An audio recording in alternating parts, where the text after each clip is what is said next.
السلام علیکم dear friends, welcome to the channel جو کہ ہے ایپیسوڈک ناول سٹوریز۔ ناول کا نام ہے دا فار ایور، ہمیشہ، اور اس کو لکھا ہے سپنا گل نے، جس کی قسط نمبر ہے 13۔ وہ سو رہا تھا جب اس نے اپنے پاؤں گیلے محسوس ہوئے اور وہ تھوڑا سا کسمسایا۔ جب اسے کسی کا سر محسوس ہوا تو وہ جھٹکے سے اٹھا۔ اس نے دیکھا حیا اس کے پاؤں میں سر دیے روئے جا رہی تھی۔ یہ کیا کر رہی ہو؟ مصطفیٰ نے اپنے پاؤں پیچھے کیے۔ مجھے معاف کر دیں مصطفیٰ، میں نے آپ کو تکلیف دے کر بہت دکھ ہی لیا ہے۔ میں نے اللہ کو بھی ناراض کیا۔ حیا پھوٹ پھوٹ کر رو پڑی۔ مصطفیٰ نے اسے کھینچ کر اپنے ساتھ لگایا اور اسے کھل کر رونے دیا۔ وہ بس اس کے بال سہلا رہا تھا۔ آپ کی بات نے مجھے بہت دکھ دیا مصطفیٰ، میں بھلا ایسا کیوں کروں گی؟ میں سچ کہہ رہی ہوں، بالکل سچ، کوئی واقعی نہیں۔ میں آپ کو بھی کہوں گی کہ آپ مجھ سے پیار کرتے ہیں تو میرا یقین کریں۔ آئی ٹرسٹ یو حیا۔ نو یو ڈونٹ۔ وہ سب کہنے کے بعد آپ یہ نہیں کہہ سکتے۔ حیا اس کے سینے سے لگی بولی۔ ہاں حیا، میں پہلے بے حد کنفیوز تھا، مجھے سمجھ نہیں آئی تھی، لیکن جو کل ہوا ہے اس پر تو میں 100% یقین کرتا ہوں۔ حیا فوراً اس سے الگ ہوئی۔ کیا مطلب ہے آپ کا؟ کل کیا ہوا؟ مصطفیٰ نے ریموٹ اٹھایا اور اس نے ٹی وی آن کی، پھر اس نے کیمرہ سسٹم جو ان کے گیراج میں لگا تھا اس کی ریکارڈنگ تھی۔ مصطفیٰ نے پلے کا بٹن دبایا اور وہ لگ گئی۔ ادھر حیا کی BMW کے ساتھ مصطفیٰ کی کار کھڑی تھی۔ یہ کوئی رات کے 4 بجے کا وقت تھا۔ بالکل سب کچھ ٹھیک لگ رہا تھا جب اسے 2 آدمی نظر آئے اور ان کے ہاتھ میں ڈنڈا تھا اور انہیں زور سے حیا کی کار پر دے مارا۔ حیا کا دل کانپ اٹھا۔ مصطفیٰ اس کے ہاتھ کے اوپر اپنا ہاتھ رکھا۔ مصطفیٰ یہ… پھر اس نے دیکھا کہ کسی نے اسپرے سے کچھ لکھا تھا اور وہ بھاگ پڑے۔ مصطفیٰ نے اب پوز کر دی تھی۔ دیکھا؟ آپ نے دیکھا؟ میں نے کتنی بار کہا تھا آپ سے، لیکن آپ نے تو مجھے پاگل قرار دے دیا۔ یہ سب میرے ساتھ پورے 3 ہفتے سے ہو رہا ہے۔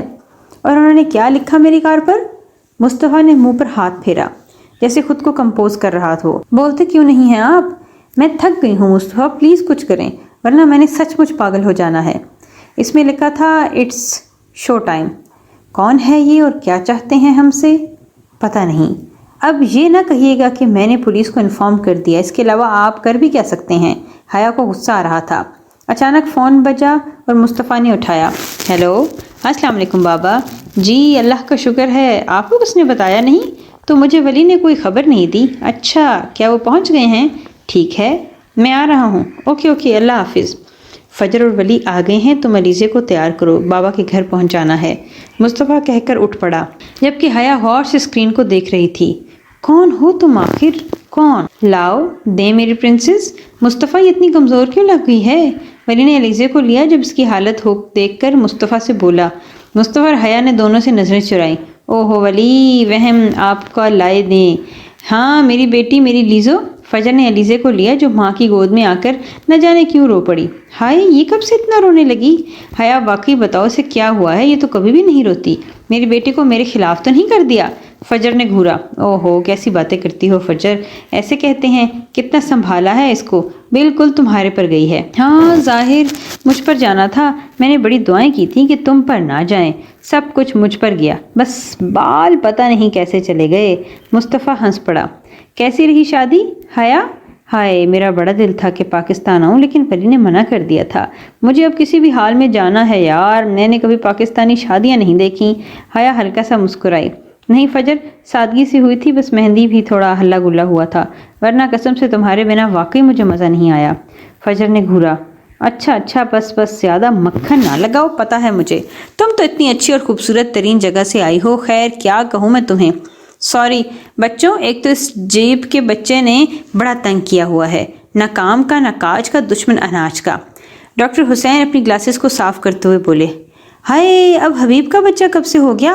اس نے شادی کب کی؟ میں جا کے ذرا پوچھوں، حبیب اتنا ایڈوانس کب سے ہو گیا؟ ولی نے اپنے سر پر ہاتھ مارا۔ مصطفیٰ اور حیا کی ہنسی چھوٹ گئی اور بس حسین صاحب اپنی اکلوتی اور سب سے چھوٹی بیٹی کو دیکھتے ہی رہ گئے۔ آج ان کی حج کی خوشی میں چھوٹی سی پارٹی رکھی تھی اور انتظام ڈاکٹر حسین کے گھر ہی ہوا تھا۔ حیا اور فجر تو پہنچ گئیں اور کاموں میں لگ گئیں، نہیں بلکہ یہ کہا جائے تو زیادہ بہتر ہے کہ حیا کام کر رہی تھی اور فجر صوفے پر صرف لسٹ دیکھ رہی تھی اور چپس کھا رہی تھی، جبکہ علیزے نیچے بیٹھی اپنی ماما کا بیگ کے اندر منہ گھسا رہی تھی۔ ہائے لڑکی، مار دینا اپنے آپ کو، کہیں بلو ویل تو نہیں شروع کر دی؟ اس نے ہائے میری بچی بلو ویل شروع کر دی۔ حیا سن تو، حیا بھاگتے ہوئے آئی۔ کیا ہوا فجر؟ علیزہ اپنا منہ گھسا رہی تھی۔ یہ کہیں بلو ویل تو نہیں شروع کر دی؟ اس نے مجھے بڑا ڈر لگنے لگا ہے۔ حیا نے آنکھیں گھمائی۔ تم پاگل ہو فجر، 9 ماہ کی بچی کیسے کھیل سکتی ہے؟ اور ڈینجرس؟ ہاں ظاہر سگی پڑگی تمہاری بیٹی ہے۔ ادھر تو میرا بیگ تمہارے لیے لے کر نہیں آئی تھی۔ علیزہ نے بھی ہلکی سی گھوری اپنی ماں کو دی کیونکہ محترمہ سے بیگ جو چھینا تھا۔ ارے دیکھو یہ ماں کو کیسے گھور رہی ہے۔ ہائے یہ دن بھی دیکھنے پڑنے تھے۔ یہ دیکھو کتنا تنگ کرتی ہے، جیسے تم پاپا کو کرتی تھی۔ حیا نے علیزہ کا بیگ لینے چل پڑی۔ پارٹی ختم ہونے کے بعد شام کو سب بیٹھے تھے، جبکہ حیا کچن میں آ گئی چائے بنانے اور اس نے نوکروں کو بھی بھیج دیا اور خود لگ رہی تھی۔ پیچھے سے مصطفیٰ آیا اور اس کے سائڈ پر آ گیا۔ حیا نے دیکھا، ارے آپ؟ میں لا رہی تھی، بس تھوڑا سا ویٹ۔ حیا کپوں کو سیٹ کر رہی تھی جب اسے دوبارہ خود پر مصطفیٰ کی نظریں محسوس ہوئیں۔ حیا نے دوبارہ چہرہ مڑ کر دیکھا، وہ بس خاموشی سے حیا کو دیکھے جا رہا تھا۔ آپ کو کچھ کہنا ہے؟ مصطفیٰ اب اس کے قریب آیا اور اس نے حیا کو بازو کے گھیرے میں لیا اور اس کے گال اور کان چومے۔ حیا ایک دم سرخ ہو گئی۔ I missed you baby۔ مصطفیٰ اس کے کانوں میں سرگوشی کرتے ہوئے بولا۔ I missed you too۔ حیا نرم لہجے میں بولی۔ I am sorry میں نے تمہیں تکلیف دی۔ مصطفیٰ ایک بار پھر اسے پیار کیا۔ نہیں I am sorry میں نے آپ کو تکلیف دی۔ حیا آہستگی سے بولی۔ چھوڑو ان باتوں کو، 5 دن پورے 5 دن میں نے تمہیں پیار نہیں کیا، اور کتنی عجیب بات ہے۔ حیا اس کی بات پر سرخ ہو گئی۔ اچھا مجھے چائے ڈالنے دیں۔ مصطفیٰ نے اسے جانے نہیں دیا۔ بالکل بھی نہیں، ابھی صبر کرو، اور تمہیں میری فکر ہونی چاہیے نہ کہ ان کی۔ وہ دونوں اپنے رومانس میں گم۔ انہیں یہ نہیں پتا تھا کہ علیزہ صوفے سے کرال کر کے ان کے پاس آ گئی۔ اس کے ہاتھ میں پاؤڈر کا ڈبہ تھا جو نہ جانے کہاں سے اٹھا کر لائی تھی۔ منہ اور ہاتھ نیٹلا چاکلیٹ سے ملے ہوئے تھے اور پھر ساری زمین کو کھلے پاؤڈر اور چاکلیٹ سے پھیلاؤ کر رہی تھی، جس میں اس کے قدموں کے نشان بن رہے تھے۔ اس نے بیٹھ کر ڈبے کو ہلانا شروع کر دیا، جس سے مصطفیٰ کے قیمتی جوتے گندے ہو گئے، لیکن موصوف کو کہاں ہوش تھا۔ علیزہ نے ڈبے کو اچھالنا شروع کر دیا، جس سے مصطفیٰ صاحب کی پینٹ بھی گندی ہو گئی۔ پھر ایک دم اس نے اچھالا جو اڑ کر سیدھا ٹرالی میں موجود کھانوں پر گری، جس کے چھینٹے بھی مصطفیٰ کے کپڑوں پر پڑے۔ او اللہ! وہ اپنی ماں کی طرح او اللہ بولنے کی کوشش کر رہی تھی اور ساتھ میں اپنے ہاتھ منہ پر مار دیا۔ مصطفیٰ ایک دم حیا سے الگ ہوا۔ او شٹ! اے یہ کیا؟ ہی حیا کا منہ کھل گیا اور پھر دونوں نے دیکھا یہ کارنامہ کس کا ہے، اور کوئی اور نہیں علیزہ ولی کا کارنامہ تھا، جو مصطفیٰ کی ٹانگوں سے چپک کر ان دونوں کو معصومیت سے دیکھ رہی تھی، اور نٹیلا کے داغ بھی مصطفیٰ کی پینٹ پر لگے۔ مصطفیٰ نے گہرا سانس لیا۔ ایک فجر کم تھی جو اللہ نے دوسری بھیج دی۔ حیا کی ہنسی چھوٹ دی۔ چلیے مسٹر، جائیے اب جا کر 1 گھنٹے کا شاور لیجیے، اور یہ تو اب ڈسٹ بین میں جائے گا سوٹ۔ حیا مصطفیٰ سے الگ ہوئی اور چائے اٹھانے سے پہلے فجر کو بلایا۔ گھر آنے دو، پھر بتاتا ہوں تمہیں، مصطفیٰ دھمکی زدہ لہجے میں کہتا ہوا نکل پڑا، اور حیا کی دوبارہ ہنسی چھوٹ گئی، اور علیزہ حیا کی ہنسی سن کر تالیاں مارنے لگی۔ یہ منظر لندن شہر کا تھا، خوبصورت قدم شہر لندن کا حیا، اور پھر مصطفیٰ کو اس کے لیے آنا پڑا کہ فرحاد یعنی کہ فریڈی نے خیر سے ایک لڑکی پسند کر لی تھی اور اب خیر سے شادی کرنا چاہتے تھے، لیکن سادگی سے۔ انیسا نے مصطفیٰ اور حیا کے ساتھ پوری فیملی کو بلوایا، اور آج کل سب ہیتمن ہوٹل سٹے کر رہے تھے کیونکہ گھر اتنا بڑا نہیں تھا۔ مصطفیٰ کہیں کسی کام سے گیا ہوا تھا اور حیا آرام سے بیڈ پر لیٹ گئی۔ جب وہ سونے لگی تب اسے ٹیکسٹ آیا۔ ضرور مصطفیٰ ہوں گے۔ اس نے جو ہی ٹیکسٹ پڑھا اس کے رونگٹے کھڑے ہو گئے۔ ایسے مصطفیٰ کی کار کی تصویر تھی جو کھینچی گئی تھی، وہ بھی لندن برج کے پیچھے ویو تھا، اور نیچے کا کیپشن تھا His destination is under the river, deep, deep, so deep that death will swallow him۔ نہیں، حیا ہوٹل سے نکلی اور لفٹ کے جانے کی بجائے سیڑھیوں کی طرف بھاگی، اور بیچ میں وہ لڑکھڑائی بھی تھی، لیکن اسے کوئی پرواہ نہیں تھی۔ اسے اپنی محبت کو بچانا تھا۔ وہ لابی میں آئی جہاں پیٹر کھڑا تھا۔ اس نے حیا کو بھاگتے ہوئے دیکھا۔ حیا؟ لیکن حیا سن رہی ہو تب نہ۔ وہ باہر نکلی اور اوڈی کا دروازہ کھولا۔ اس میں بیٹھی وہ تیزی سے کار موڑی پیڑ پیچھے بھاگتا ہوا تھا، لیکن حیا زن سے گاڑی بھگا چکی تھی، اور وہ اتنی تیز اس نے کبھی زندگی میں نہیں چلائی تھی۔ مصطفیٰ نے اسے ہمیشہ ایمرجنسی کے طور پر اسے سیو اینڈ فاسٹ چلانا سکھایا تھا۔ وہ واقعی حیا کے کام آئی تھی۔ یا اللہ، کچھ نہیں ہونا چاہیے، بے شک آپ میری جان لے لیں، لیکن مصطفیٰ کو کچھ نہ ہونے دینا، پیارے حبیب کے صدقے اللہ۔ حیا بڑبڑا رہی تھی۔ ساتھ میرر میں دیکھا پیٹر اسے فالو کر رہا تھا۔ حیا نے تیزی سے موڑ کاٹا اور دوسری سائیڈ لی، اور پورے 15 منٹ میں وہ لندن برج کی طرف پہنچی، اور اس کی تیز ڈرائیونگ کے باعث لندن کی پولیس کی گاڑیاں بھی پیچھے آ گئی تھیں۔ حیا گاڑی روک کر تیزی سے برج کی طرف بھاگ گئی۔ پولیس گن اٹھانے والے تھے، لیکن پیٹر نے انہیں روکا اور سچویشن بتائی، اور وہ بھی اس کے پیچھے بھاگے۔ حیا تقریباً پہنچ چکی تھی تو دور سے اس نے دیکھا مصطفیٰ کو کسی نے دھکا دیا اور وہ ریور میں گر چکا تھا۔